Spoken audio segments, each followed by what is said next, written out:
अचलपूर नगरपालिका निवडणुकीत मतदान प्रक्रिया यंदा अत्यंत उल्लेखनीय ठरली आहे। सकाळी 7 वाजता सुरू झालेलं मतदान रात्री तब्बल 9 वाजेपर्यंत सुरू राहिलं आणि अखेर 70% इतक्या भरघोस मतदानाची नोंद झाली आहे। 2 डिसेंबर रोजी अचलपूर नगरपालिका क्षेत्रातील 21 वार्डांमध्ये शांततेत मतदानाची प्रक्रिया पार पडली।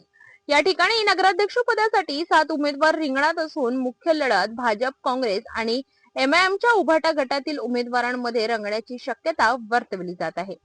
सायंकाळी मतदानाची वेळ संपल्यानंतर सर्व ईव्हीएम मशीन कडेकोट सुरक्षेसह कल्याण मंडपातील स्ट्रॉंग रूम मध्ये सील करण्यात आले आहेत।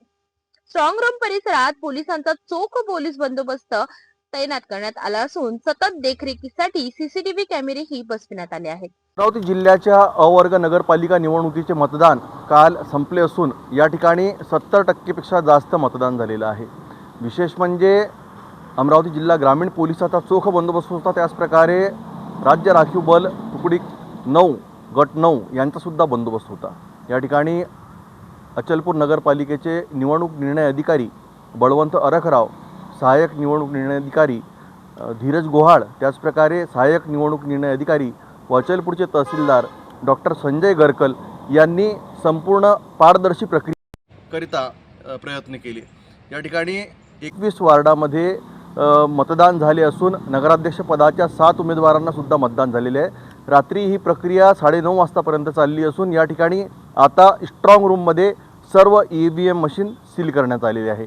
कोणत्याही प्रकारची शांतता सुव्यवस्था भंग न होता ही निवडणूक आता येणाऱ्या 21 डिसेंबर रोजी याचा निकाल जाहीर होणार आहे। सध्या स्ट्रॉंग रूमवर परतवाडा पोलिसांचा बंदोबस्त लागलेला आहे।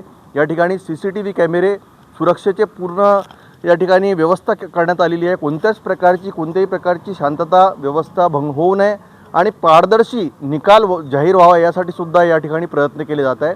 प्रशासनाच्या वतीने जिल्हाधिकारी आशिष येरेकर यांनी सुद्धा या स्ट्रॉंग रूमची पाहणी केलेली आहे आणि आता वाट बघत आहे येणाऱ्या 21 डिसेंबरची।